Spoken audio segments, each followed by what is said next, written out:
a rising fantasy author, a stay-home mother, and a former shy writer, as she called herself, who used to create stories just for herself, and now a published author with 3 books on the way. Now navigating the marketing created by her books while raising 3 children, we say hello to Jenny Rines, blending dark fairy magic, romance, and an intricate world building. Jenny gave her all with her debut series, The Shapes of Colors, already having published one of the 4 planned books. And now we're very close to her release to the second one. She has wrote constantly as a child, fueled by her love of reading, never planning to publish at all, until one story came to her, The Shapes of Power, the first in the series. She just felt it was too good to just keep it for herself. And she was right, because now we have access to it, making her now a fulfilled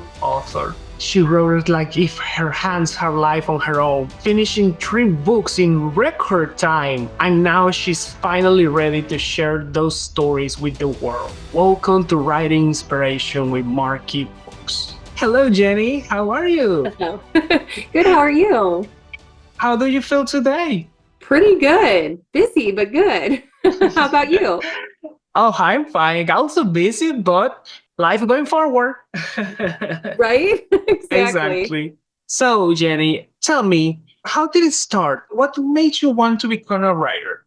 I always was writing. Even as a little girl, I just love making stories. I love putting pictures together with words and I was always a big reader. So I think lots of readers they dream about the stories they could write. They want to become writers and that's sort of how it started. But I've always been able to produce quite a bit of writing. When I sit down, I have a lot of ideas, sometimes too many ideas. But I've always just been interested in putting together a whole plot, a whole bunch of characters. And so it started when I was a kid and just it's always been like a hobby first. I've never really dreamed of necessarily publishing anything, but What makes the um change? What pushed you to actually give it yeah, a try to publishing? that's a really good question because it really was only somewhat recently that I was like, man, I should try this. I think it had to do with the story itself because a lot of the stuff that I wrote, I've always been kind of a shy writer. I haven't really shared a lot of the things that I've written. They've just kind of been for me in my free time. But this particular story, Shades of Power, the characters, the development that they go through and the experiences they go through, it was kind of like one of those situations where I was like, I feel like this story shouldn't just belong to me. It could belong to anybody. It might even inspire someone. So I felt like the story was kind of the one that was the driving force. Did you ever thought this would happen in your life, like you finally becoming a published author?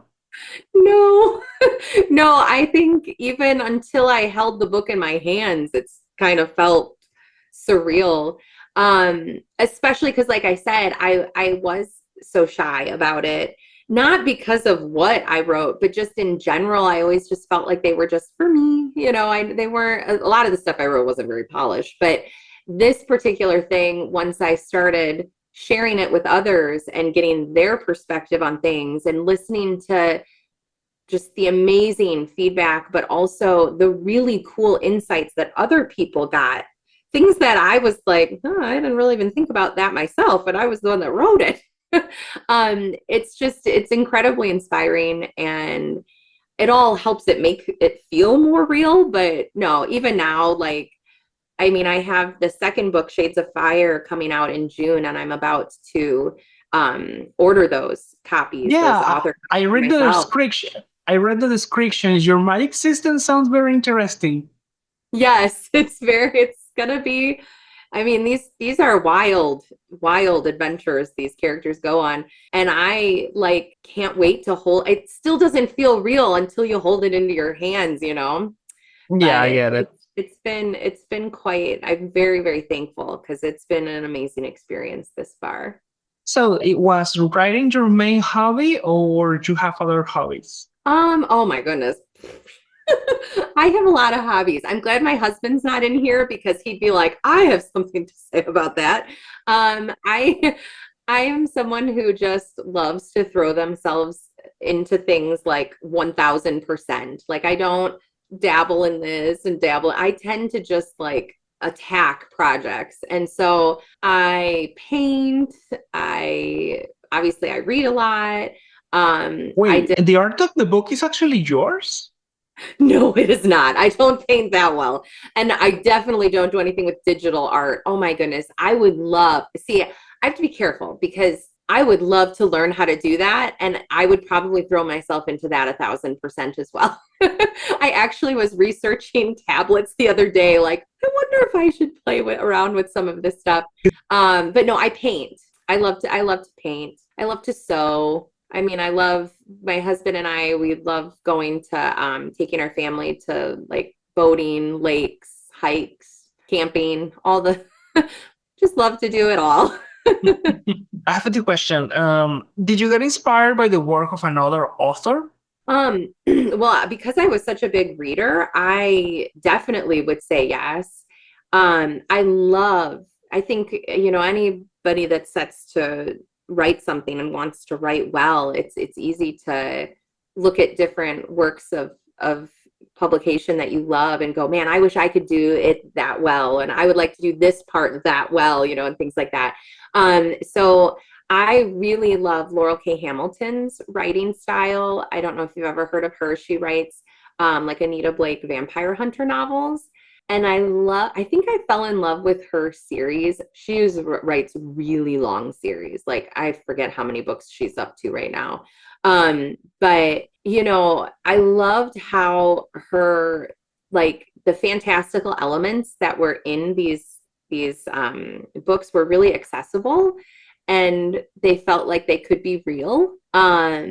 And I really liked that. Like I wanted to write, like when I sat down, I'm like, I don't want this to just be set in the Fae realm. Like I wanted it to be a portal fantasy. I wanted some of those real life elements to be a part of it.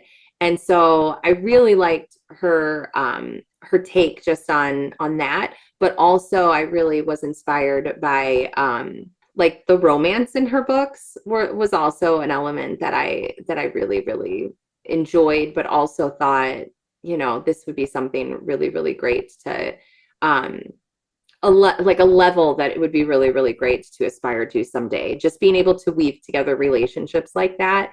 Especially, I don't think I could ever write that many books about one character. Maybe I could, I don't know. But especially for so long, like to keep that level of relationship drama and love and all of It that, keep is it possible. interesting. It is possible. To keep it interesting for that long of a period of time is very, very impressive. Usually, people just take the spotlight from those characters to others and Yes. give the secondary role. So yeah, usually that's how people do it normally. It's so true. And she took her main character and gave her a complete, storyline and arc for many, many, many books. So very, very cool. I really like those. Yeah, usually it's because if you made it too long or made your character stumble on the same rock one again, Yes. it gets annoying. So that's why Or people they're don't do or they're that. together and they break up and then they're together and then they break up. I mean, that can get kind of old And too. then the second auction that is clearly superior to the first one came. Exactly. That's actually quite accurate. The other author that I really find inspiration from, and she's kind of an author I've only discovered somewhat recently in the last couple years, is L.J. Andrews, who wrote the Everking series and Oh, I just know that one. oh yeah, that book is top shelf. I love that book. But I feel like one thing that she does that I really love that I aspire to do is a big cast. I love lots of characters. They might be secondary, but they don't feel like they are. And I like that a lot. I like a big cast, and she just effortlessly weaves together everybody's storylines, and I enjoy that a lot. Me too. I love big casts too. Sadly, my editor thinks that this stress me from to complete one character storyline. Yep. Aw. So, Jenny, what is your day job usually? Or are you right now trying to become a full time writer? I'm very, very lucky to be a stay-at-home mom. So I have three kids. I'm very busy with them and just in general day-to-day stuff with our family. But oh my gosh, it would be so nice to just continue to get to write as well. I obviously have quite a bit of free time to do it when they're at school or if they're preoccupied doing other things. This is kind of like the thing I do in my free time. But you know, I love, I now I've shared my stories with people. So now I'm not quite so shy. And I would like to continue to be able to keep doing that if possible. So, how long did it take you to get published? Um, so I'm a fast writer too. So I wrote Shades of Power and it did not take me that long. It just kind of poured right out. I would say about 4 months Oh, between, that's really yeah. impressive. But I mean, I worked at it, but I also, my expectations, because, you know, when you start looking at the world of publishing and trying to figure out, number one, how to do it, but number two, like, what are the odds of this actually being a thing? I mean, there's plenty of authors that write just phenomenal works of art and they never see the light of day. And that's awful because there's just so many good books out there. So it's insane to think that, you know, I got to the Yeah, point where I did. but But I just think that with self-publishing getting easier every day, yes, which that's is true. good, and it's kind of killing traditional in a way, which is not necessarily a thing. Hearing so many stories that lately, Right? Books are, I mean, you always but have room for one more on the shelf, yeah, or at least I do. especially with the copyright, etc. Because when you get really famous and you have a traditional publisher, it gets tricky with some deals. Yeah, not Yeah, everyone can be J.K. Rowling with her good lawyers. it's So yeah, interesting. No, it was a crazy endeavor to try, and I'm just thankful for the way that it worked out. I definitely applied to a lot of agents and a lot of, you know, smaller publishers, and I'm thankful that it found a home. did you have a team helping you, like an editor, or did you do No. everything yourself? Nope, I was definitely, and if you could see the files on my computer, I'm not very good at doing this on my own. I'm not incredibly organized, and there was a more efficient way to do probably 80% of the things that I did do. But I had a lot of, you know, energy and enthusiasm and like a really good attitude, I think, about it. So I just went for it and I did it all on my own. Once I signed with Athon, they provided an amazing editor to go, you know, attack my book. So, you know, that was when I started going, oh my goodness, this is so nice to have this, you know, extra support and this, you know, these extra hands on this book. Because like I don't know anything about designing a cover. I don't know anything about Amazon. To be honest, I really didn't know anything about social media either, you know, so just a little bit of help here and there went a long way. Your covers look great, by the way. Thank you. Especially the I border. The border is beautiful. Oh, you are so sweet. I really appreciate that. I mean, every author dreams of what they want their cover to look like. And I mean, I literally like sent an email this long, just like blah, blah, blah, blah, blah. These are all the random ideas in my head. And then this popped out. And I just think Yeah, I saw that you're going to go for different colors. I assume next book's green and yellow, and the last one is purple pink, right? oh my gosh, that's a good guess. That's a good guess. So the each book, color magic is very important in the story. And so the first book is about one of the fairies that does not really have a color. But the imagery on the cover is very important to the story. The second book is still about the main character, but kind of deals with her friend who has red colored magic. So that's why Shades of Fire is more reds.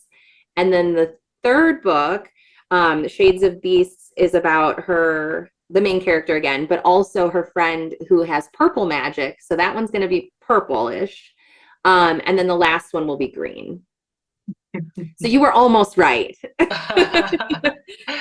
You tell me, Jenny, do you have any advice for new writers starting right now? Um, I mean, I think that one of the things I hear the most from people that are like, "Oh, I want to start, writing a book," is that they like can't get past that first chapter, or they're having a really hard time getting started. It's like they have all these ideas and it's like, how do I get there? And I think one of the things that I did with this book that I had not done with other things that I had written, I did write an outline, which helped. But that's because I had all these ideas. And some people, they just want to put it all on the laptop at once. And it really did help to write an outline. It helped me finish. Because on those days when I was like, oh man, I didn't like this conversation these characters are having, or I don't even know if I want them to go there, I just kept going. And you have all the time really in the world when you're writing your first draft to like go back and rip this out, put this in.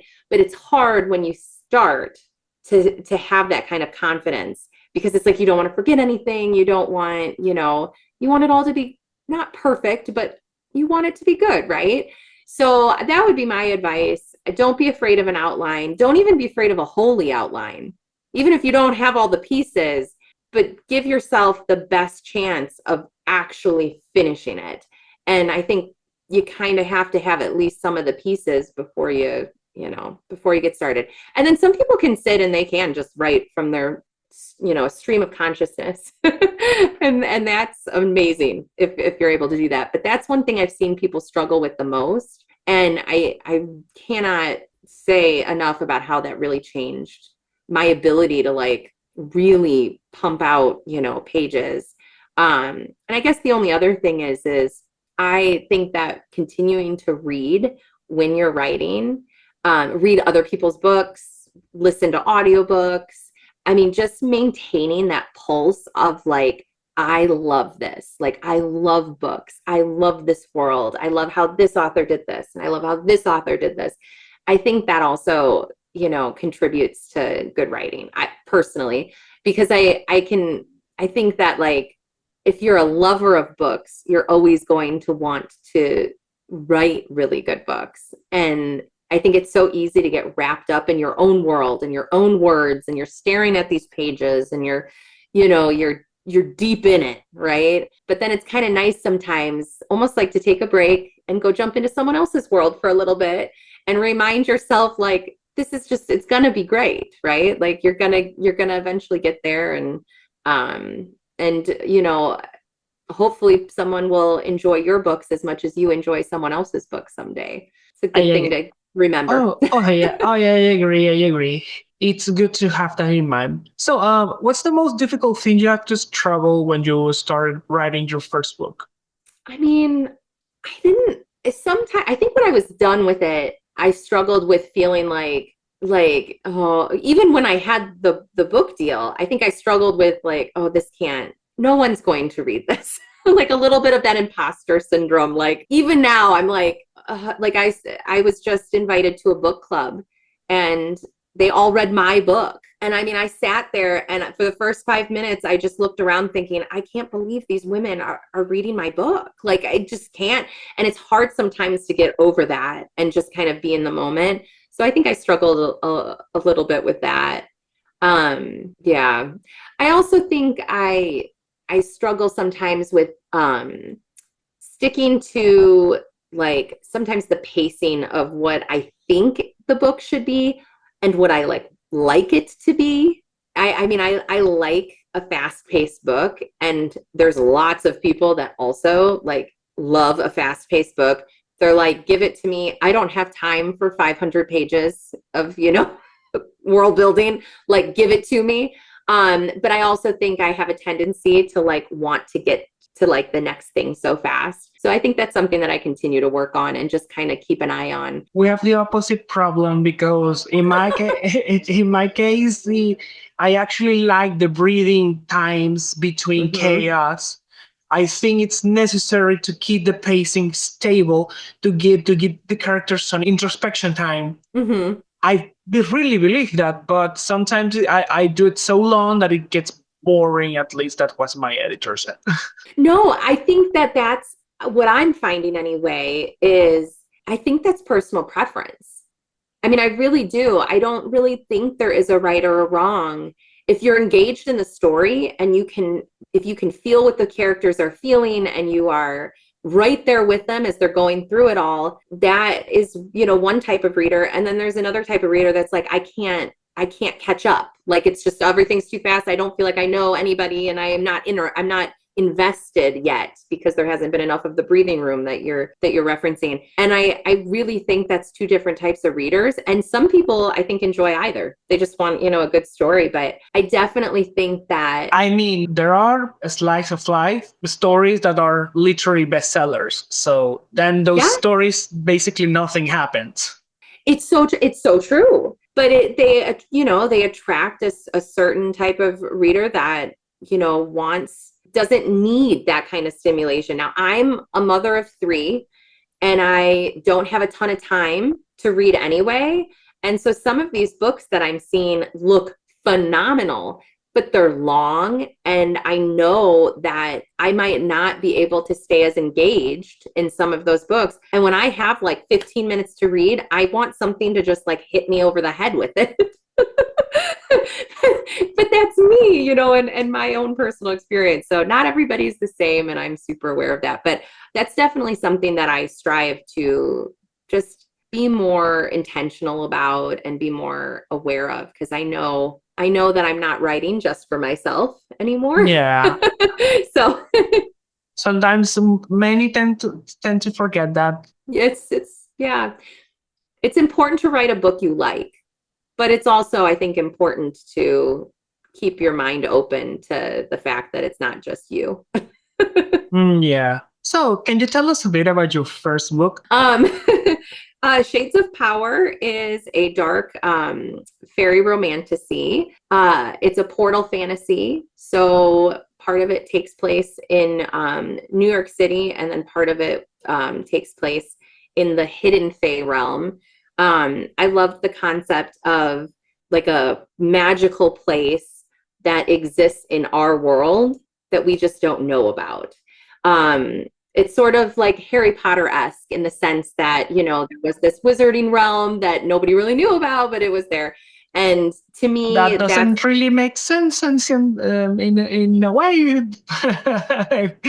well, and I think to me that's like the escape element. Like a lot of people read fantasy to escape, and I love that. That's I read fantasy for the same reason, but I want the concept of actually escaping. Like not just like I'm escaping into the book, but like, wouldn't that be so cool if this like actually existed? So anyway, I tried to create that. I And it's just admire those fantasy writers that can do that, like create a world that doesn't really make any sense, and in some way it's still interesting. And I'm not thinking why doesn't this make sense every single second, because there are some stories that do make me feel like that, like this doesn't really make sense. Like it was like someone using, I don't know, gravity magic, and it's someone that clearly did never read the physics books ever. That well, that's that, yeah. I do like magic systems that have rules. I do like that. I mean, it's got to make a little sense, but at the same time, it's kind It of is fun to just fantasy in the end. exactly. At the same time, you want to kind of blow your own mind a little bit and just let it go. But no, it's about a young woman who in this magical color hierarchy where like the fairies that have color have the power and the ones that don't are kind of like servants and they do like menial tasks for the realm. She's kind of at a loss because her color magic hasn't revealed itself, but she also has way more magic and way more power than one of these natural, fae that don't have any color magic at all. And so it's about her trying to find out more about herself, obviously to find more confidence and to grow as a character. But it's also about her love story between the human that she saves from an attack in the human realm and a vampiric fae prince who him and his brother are trying to invade and overtake the fae realm. So there's a lot of chaos in it. There's a lot of intrigue, a lot of politics. There's a lot of messages about labels and obviously like being more than just what people see on the outside. You can read it for a fun, spicy, action-packed book, or you can read it for a lot more deeper messaging and some more emotional notes too. So it's kind of cool that it can serve both those purposes. Some people read it and they're like, oh my goodness, let's talk book boyfriends, and then some people read it and they're like, wow, that really made me think. So that's kind of fun. And then the second book, the Shades of Fire book, we kind of see the same characters. Now we know them a little bit better. They've grown, but they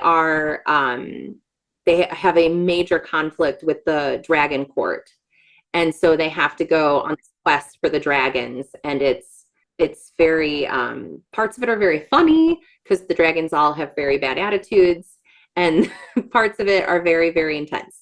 Are all those creatures like vampires and dragons part of the fairy race? They're not part of the fae race, but they're part of the fae realm. So when I say that there's like the human realm and the fae realm, it's all the magic that is left on the planet. Like all the magic, all the magical creatures. There's a map in the book that shows there's like the dragon court, and then there's a place where like there's wizards, like there's a whole section for wizards and so on. I mean, there's just every magical creature you can think of are kind of like stuck in this area. And so it's supposed to be like a magical utopia, like a paradise for magical creatures. And then the only thing they have to do is protect the human realm because there's just been such a history of war. And so it's kind of interesting as we continue to go on. I've already written the third book, so like I really, in my mind, I'm like somewhere else with all of this. But it's really interesting because now there's this thread of thought from the main character as she's developing and becoming more powerful and all these things. She's starting to realize that this utopian society she thought she lived in is just like fracturing and almost worse than it was when they were all warring together. Like it's like almost worse how oppressed and how isolated everyone is. So there's a lot going on. That's I okay. could talk about these books all day. Yeah, but we shouldn't. We don't want to spoil too much. No, never. So, do you have a story how you name these books? So I wanted to play with the idea of color magic. I know, there were so many books out there about fae and fairies. And so I just kind of came to me that like, when you're talking about like shades of color, but then spelling it more like the fae way, I just wanted to nod to the fact that I created like a whole different type of fae. It's not just elemental magic. Orange fae in this book, the orange shades, they're actually mind readers and mind breakers. So like it's not just elemental magic. They all have very, very interesting powers. And so that's why I named them all shades books. So that way you might go, what's that? What is that? Because it is something a little different. Yeah, actually, I'm surprised you use blue to for shapes of power. Usually, people don't relate blue to that, but that's original, in my opinion. Yeah, so the cover of Shades of Power, that flower is a called a Perry flower, and it's unique to the Fey realm. And the main character, Opal, she has a giant Perry flower tattoo on her shoulder, and she got it basically to like say screw you to the leaders of her court because they were not into tattooing and that kind of thing. So it's kind of like the first little glimpse we see of the fact that she's not as, timid and kind of broken and concerned like, she kind of appears. It's the first time she sort of took matters into her own hands and she tattooed herself. So she's like a really cool FMC that tattoos herself and other people. So that's where the color and the imagery comes from. And she did it because there's all these arguments that pop up in the Fey realm about the color of these flowers because they're kind of purple and they're kind of blue and they're kind of like not quite one color or the other. And so she says, Oh, I see the reference. yes, so she says to another character in the book, couldn't something just be appreciated for the fact that it's so beautiful that it exists at all? Why do we have to find, its true color? And so I think that's her speaking more Why towards should herself. we label it? Exactly. Yep. Why can't we just appreciate it for what it is? And so she put one on her shoulder and so that's why it's powerful. Between these three books, which one is your favorite so far? Oh my gosh, that's such a hard question. Um, Probably the second one. Probably Shades of Fire. If I had to pick, I like certain things of each of them, but Shades of Fire, I think, was number one. It was so fun to write. It was also the one I think I wrote the fastest because it just came out. But I think it has a very, very good it has some really good character arcs in it, but it also has a killer ending and the reactions of this book have been super fun to read. You mentioned before that your reading group was reading your book. How did they react? So this was a friend of mine from a while ago, and so when she saw that I wrote a book, she recommended it to her book club. It's not my book club. I wish I was in a book club, but but it was so great. Some of them thought a lot about like the main character, one of her love interests calls her Little Prism, and so as she sort of develops her magic and things like that, they had a lot of questions about that and like what that could mean for the future. And a lot of the questions I couldn't answer because I didn't want to spoil future books, but they were so into it, which was so fun to be a part of. But it was really, really cool to actually see people like care about the characters that you created because I'm so lucky to have the best ARC team and early readers and so much support and with social media and people I've never met before. I mean, have just been amazing. But that was wild, sitting face to face with a bunch of people I've never met before, and then just kind of not just reacting and being so passionate about something that I'm so passionate about. Just such a neat experience, but also kind of shocking because I'm like, oh my gosh, like you sound like you've spent enough time, as much time thinking about Edmund as I have been. It's just such a cool thing. And that's what's so cool about books is that you can share those types of experiences with people. Yeah, it's true. So tell me, talking a little bit about your self-publishing time, and how are you managing your marketing recently? Probably not great. I mean, out of all the things, that's probably the thing I could improve upon the most. Oh yeah, you always like that. Yeah, nobody tells you that, when you write something and if you're lucky enough to get it published, I mean, nobody says like, congratulations, you're a writer and a marketer.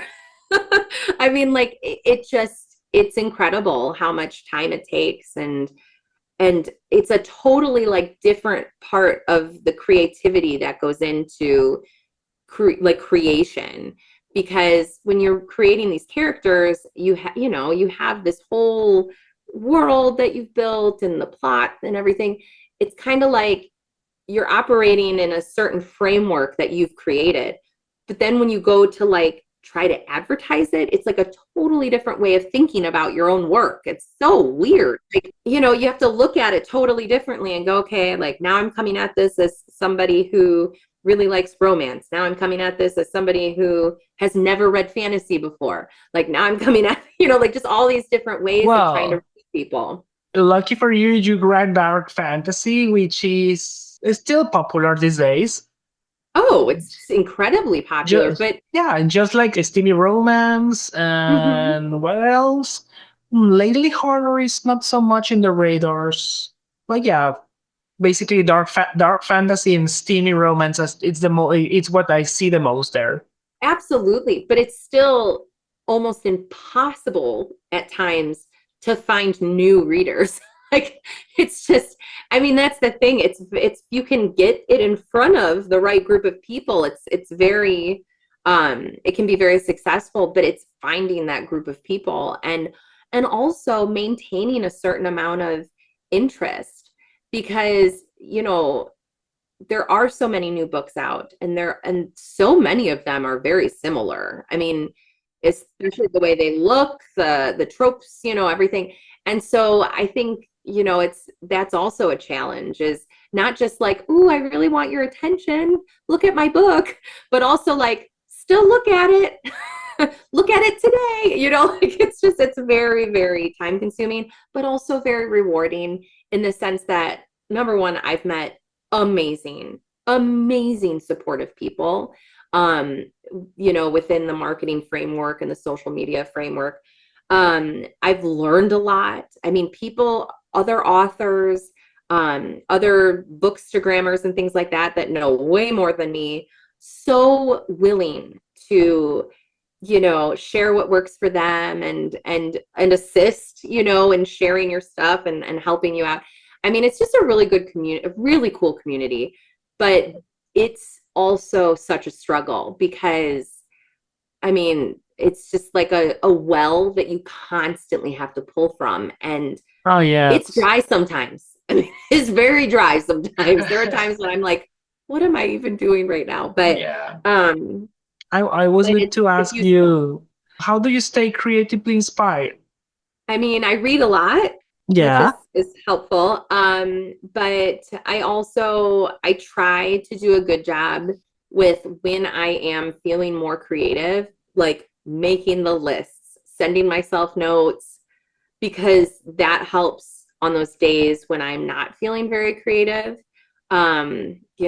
I send myself emails randomly, like, oh, this would be a great idea for a post, or oh, like, make sure this happens in book 3, kind of thing. So um I think it's important to listen to your creative voices when they are speaking, because they might not be talking when you have time to write or time to work on social media stuff. Oh So yeah, that's that's true. that's pretty much the best thing I've probably latched onto. I really, it is a struggle. It's something that I, hope to get better at, but like I said, it's kind of like a necessary evil. I know what you mean. So, I think we are close to the end. So, can you tell us a bit about the platforms where we could get your books? Yes. So Shades of Power is available in all formats on Amazon right now. The narrator for the audiobook is Laura Horwitz, and she is amazing. So I always mention that, because I personally am obsessed with the audiobook for this book. But it's also in digital, it's on Kindle Unlimited, and it's also in print. The Kindle Unlimited and digital prints also have a like almost 6,000 bonus chapter, 6,000 word bonus chapter. That is incredibly spicy and fantastic at the end of that. So I always say that too, because that's like a little hidden surprise in there. And then on June 10th, which is the day before my birthday, Shades of Fire is coming out, and it will be available on Amazon as well. And then I Great. also That's a great idea, actually, about adding basically an extra chapter or that version. yes. So the extra, there'll always be a little bonus content in the digital copy of it. And in Shades of Fire, I really overdid it. And so it's actually like 10,000 words of bonus content at the end of that. It's actually Wow. it's actually two chapters, one from one character's perspective you have not heard yet, and one from another. And so it's really kind of like, I feel like if you're going to do bonus content, it should be something really interesting and different, like than what you're getting from the book. Maybe something like writing from the a story from the past, from the perspective of someone, and then on the main Something book like that. from the series, you do the same story again, but from the perspective of another, and so people that read the first one can finally got the full context. Exactly. So the first book, Shades of Power, it's actually the bonus content is chapter 19 from the book from the male's perspective. So it's one of like the spicy scenes, but you got to hear already when you read the book from Opal's perspective, the whole thing that happened, everything she was thinking and feeling and everything. Well, then you got to hear it from Edmund's perspective in the bonus content, which is really kind of interesting because he's not a talker.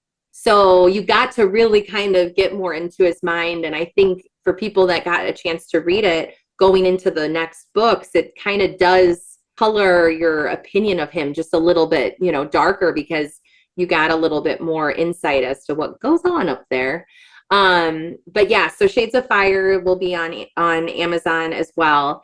That'll be in print and digital. The audiobook for that is coming. It's just probably not going to be ready by that exact date. And then Shades of Beasts, the third one, is going to be coming out, I think, in the fall, which is wild. That's wild. Well, the title says it. Yeah, that's so true. That's so true. The title says it all. Are you planning to go to an event or maybe do a tour to promote yourself eventually? I've applied to a couple like book festival type things or conventions. I'm hoping. Are you in New York? No. Oh. I'm in Illinois. I'm in the middle of the country. Just about. Oh yeah, I know that there are festivals there. Yes, there is. I applied to one in Chicago. I don't know if I'll get into that or not, but I am going to be at the Wild Hunt Ball. It's a Fae ball that they're inviting some authors to in San Francisco in October. So that's going to be really fun.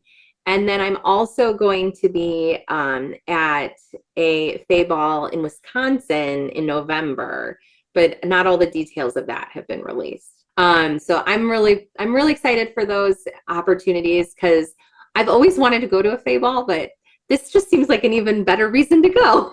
So I'm excited for that. And then I also have my book in a couple like indie bookstores. One bookstore just opened up in McHenry, Illinois. It's called Hello Darling Books and Beyond. And so I'm hoping to do like a signing there once the second and third, and maybe even the third book comes out. So yeah, there's some cool things coming up. You could take the momentum and go just after releasing book 3. That's what I'm thinking.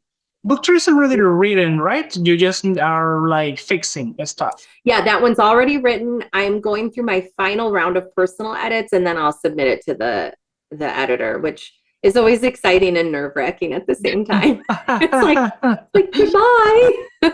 Now I can't do anything else now. It's out there.